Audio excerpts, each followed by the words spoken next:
Ketika Blambangan diperintah oleh Danuningrat, wilayah tersebut diserang oleh orang-orang Bugis di bawah pimpinan Daeng Pagersan dan Daeng Pagaruyung yang menduduki wilayah Bong Pakem, yaitu sekitar daerah Pakem, Kertasari. Pangeran Danuningrat memerintahkan kepada Panglima Ranggasetata untuk menumpasnya. Namun, Ranggasetata merasa mampu menumpas orang-orang Bugis apabila bekerja sama dengan Pangeran Agung Wilis yang telah tersisih dari istana Blambangan.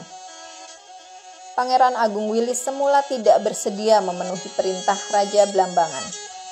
Tetapi secara diam-diam dia menumpas orang-orang Bugis yang ada di Bong Pakem.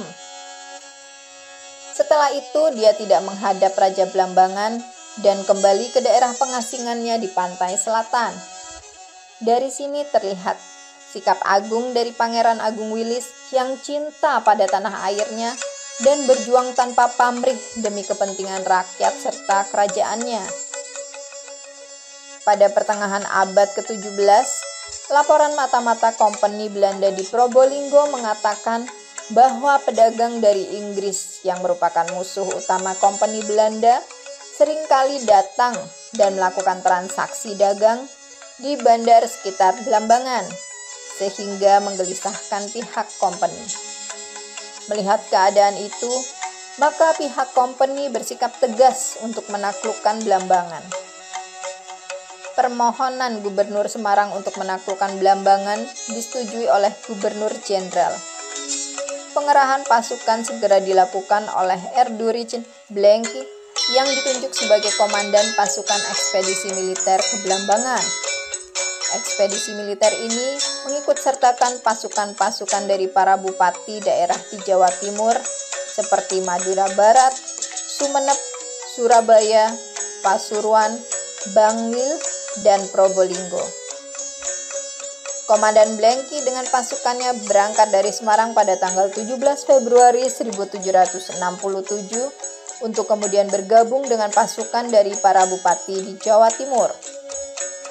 Gerakan pasukan Kompeni dan sekutunya berangkat dari Panarukan pada tanggal 13 Maret 1767 dan berhasil menduduki Banyu Alit pada tanggal 21 Maret 1767. Beberapa hari kemudian, tepatnya tanggal 25 Maret 1767, ibu kota Kecamatan Blambangan dapat direbut oleh Kompeni Belanda.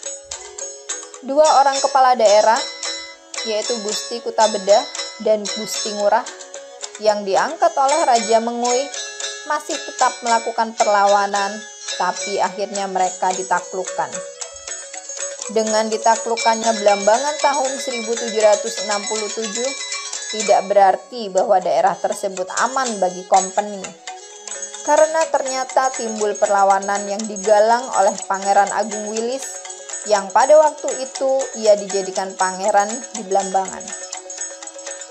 Di bawah pemerintahannya, rakyat Blambangan hidup makmur dan sejahtera karena kepemimpinan Pangeran Agung Wilis bijak, seperti yang terungkap dalam babat Blambangan.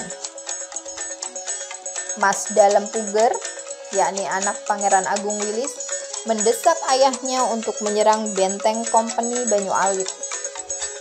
Sebenarnya Pangeran Agung Wilis kurang setuju usulan anaknya itu, karena menurutnya persenjataan pasukan Blambangan yang tidak seimbang.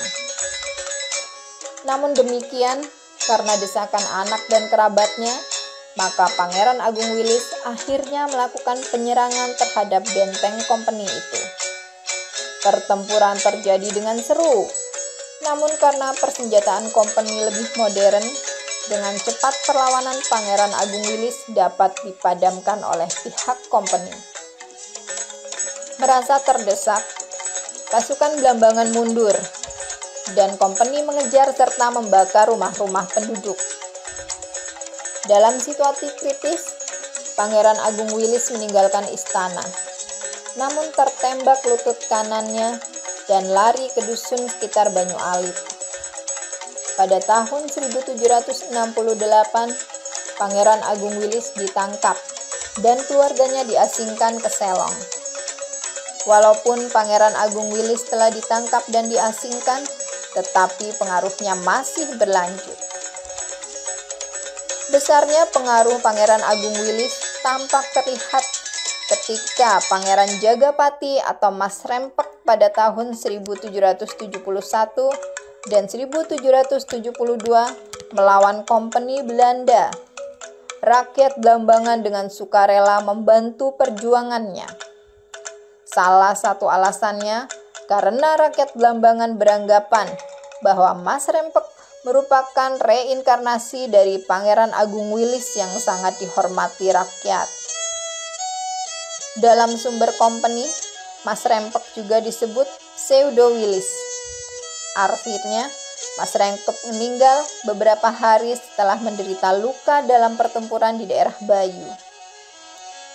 Pertempuran ini berlangsung selama seminggu, yakni dari tanggal 14 sampai 20 Desember 1771. Meski begitu, para pengikutnya masih terus mengadakan perlawanan hingga pada Oktober 1772, perlawanan rakyat Blambangan yang heroik itu dapat dikalahkan oleh Kompeni. Setelah perlawanan Pangeran Jagapati atau Pseudo Willis dapat ditindas oleh Kompeni Belanda, perjuangan rakyat Blambangan terus berlanjut, seperti yang dipimpin oleh Pangeran Singa pada tahun 1782. Dalam perjuangannya ini, Pangeran Singa menyebut dirinya sebagai Pseudo Willis II. Dia mengobarkan perlawanan karena tidak rela Blambangan di bawah kekuasaan orang asing. Namun perlawanannya tidak kuat, sehingga dengan mudah dapat ditindas oleh Kompeni Belanda. Dengan demikian, jelas nilai-nilai heroik dari Pangeran Agung Willis tetap berakar di kalangan masyarakatnya, sehingga apabila muncul tokoh-tokoh baru, mereka dianggap sebagai jelmaan dari Pangeran Agung Willis. Dengan takluknya Blambangan, seluruh daerah yang telah diserahkan Susuhunan menurut kontrak tahun 1743 benar-benar telah dikuasai oleh Kompeni Belanda. Akibat peperangan tersebut, kondisi Blambangan sangat parah. Banyak tanah pertanian menjadi rusak dan penduduknya merosot tajam. Menurut F. Ip, pada waktu terjadi peperangan tahun 1767 sampai 1768 antara Kompeni dengan Kerajaan Blambangan, diperkirakan 60.000 orang Blambangan lenyap, baik karena meninggal dalam pertempuran maupun karena menyingkir ke daerah lain. Menurut J. Hagman, ketika Blambangan masih merupakan kerajaan merdeka, jumlah penduduknya relatif banyak. Tahun 1654, Blambangan yang luas daerahnya 3.723 pal persegi berpenduduk sekitar 100.000 jiwa.